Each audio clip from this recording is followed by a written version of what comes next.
Guys, you can't make this up. Illegal plane lands in Jamaica. How is it possible? How can they get there without going through customs and immigration? All the way from India?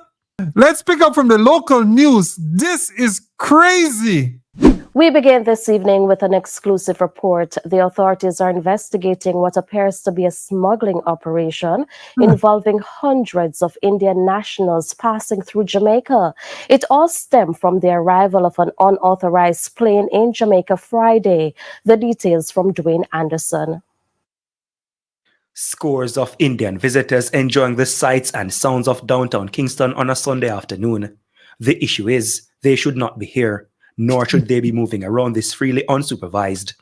We understand the Indian nationals were among 218 individuals who arrived in Jamaica via a chartered flight. The flight, a white and blue Airbus A340, is registered in Germany. It has also since been impounded and remains on the tarmac at the Norman Manley International Airport. The aircraft and those aboard did not have the relevant approval, including the passenger manifest, to come to Jamaica. Law enforcement sources told our news center that the chartered airline also did not state it was arriving in Jamaica. Nevertheless, Hold on. So you don't have a flight manifest, you don't have permission to land, you don't know who's entering, you don't have customs and immigration involved. This is, man, I don't know. Don't have visas? civil aviation officials allowed the aircraft to land. We were further reliably informed that the flight transited through Dubai and they'd made a stop in the Egyptian capital, Cairo, where an Uzbek national was picked up before heading to Jamaica. Whoa! The Uzbekistan national, based on our checks, is of interest to government officials in the United States. Whoa! Interest to the government of the United States. I wonder why. Uzbek national was picked up before heading to Jamaica. The Uzbekistan national, based on our checks, is of interest to government officials in the United States. Interestingly, another Uzbek national who also arrived on a previous flight was eventually detained when the authorities started investigating this Indian chartered flight. Now, after this flight with the Indian nationals arrived in Jamaica, there was a lot of discussion among the authorities on how to treat with the situation. It was eventually decided to allow them to deboard and stay at the 4-star Rock Hotel in downtown Kingston under police guard while the situation is worked on. Whoa!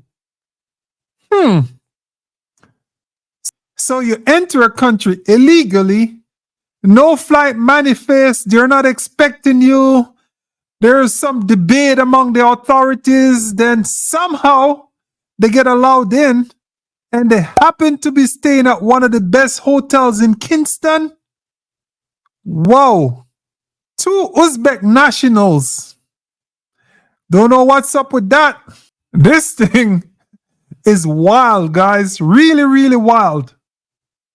I mean, if you enter the US or Germany or most countries illegally, you're probably going to be sitting in a jail or sitting in some sort of camp or some sort of reprimand or some sort of remand center. You won't be sitting in one of the better hotels in the country. It was eventually decided to allow them to deboard and stay at the 4-star Rock Hotel in downtown Kingston under police guard while the situation is worked on. Checks also revealed that the charter had no arrangement to take the passengers back to their destination, which aroused the suspicion of authorities. Which brings us back to these initial images in downtown Kingston on Sunday afternoon, where many of the passengers were seen freely going about their business. Some appeared to be shopping for snacks and treats. We also understand some of them may have also left the hotel entirely. When we pressed our sources on why they were allowed to go to a 4-star hotel, we were told that Jamaica has no detention center at the airport and no space in our remand center for so many people. Our source added that the passengers actually booked to stay at the hotel. They, however, did not pay for the rooms, but the source says that's why officials allowed them to go there. So, this is something else. They had reservations. They didn't pay for the room. There's no space in the prisons or remand centers or anywhere. And they're roaming the streets. You have two guys that are of real strong interest to the US government. This is ridiculous. Meanwhile, in a related development, TVJ News has learned that the German embassy is now involved in the matter as the crew members are German nationals. The aircraft is also German-owned. Sources told our news center that members of the German crew are upset as they did not plan to stay in Jamaica for an extended period. We were informed that the plan was for the crew to fly the charter with 218 passengers to Jamaica and then depart.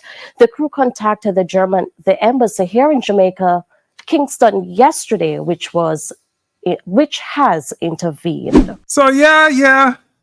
Of course, the Germans gonna come and get their citizens. So fully expect the plane to depart Jamaica pretty soon because hey, it's Germany. You know, they have a lot of power in the EU. They have a lot of influence over Jamaica. Maybe not as strong influence as the US and Britain, but hey, they're gonna get their plane. They're gonna get their crew. The crew's upset they weren't planning on staying in Jamaica. Yeah, Kingston is not the place to go if you're trying to go to a vacation in Jamaica. You want to go to Ocho Rios, Montego Bay, Negril, or Portland. More relaxing. The crew, hopefully they're getting paid for all the time. Both for the time and both for the troubles. But now the company that's based in Germany, how do you charter a flight with a bunch of folks who don't have any documentation?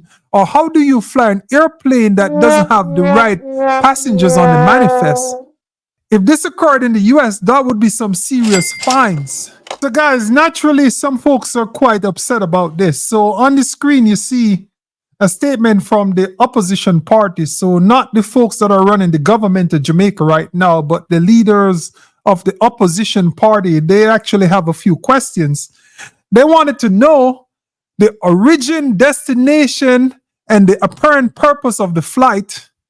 They also wanted to know the identity of the individuals or organizations responsible for chartering the flight. So maybe they think it's an inside job with some sort of help. I don't know. You tell me.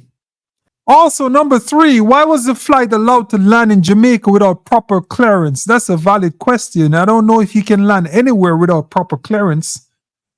Why the passengers were allowed to disembark and permitted to enter Jamaica? That will happen nowhere else. So that's a very valid question as well. Everywhere else, there would be some sort of safeguard. Why the standard immigration and customs procedures were not followed in this matter? I did not know it was possible to enter Jamaica without following the procedures. But apparently, I learned something new every day. Also, guys, the whereabouts of the 218 persons allegedly on board and what is done about their continued presence in Jamaica. And finally, guys, what measures were taken by the Jamaica Constabulary Force, that's the local police force there in Jamaica, to ensure the safety and security of the passengers and the public. Obviously, it's not only their security as well, but just other security. Because, I mean, who knows who these folks are? They could be really, really dangerous people. I don't know. Maybe they're just people trying to do something else. Or earlier today, there was an update on the local newspaper here, the Jamaica Gleaner. It says the charter flight, which brought scores of Indians to Jamaica on Thursday, departed the island at about 11:46 a.m. Tuesday local time, Jamaica time, with 253 passengers and crew accounted for.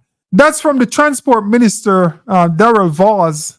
He also said the charter company and passengers covered all costs associated with their departure. Yeah, you know, Jamaica is not a very rich country. You have a lot of struggling folks there. So it's good that the costs weren't a burden of the Jamaica government or the Jamaica people ultimately.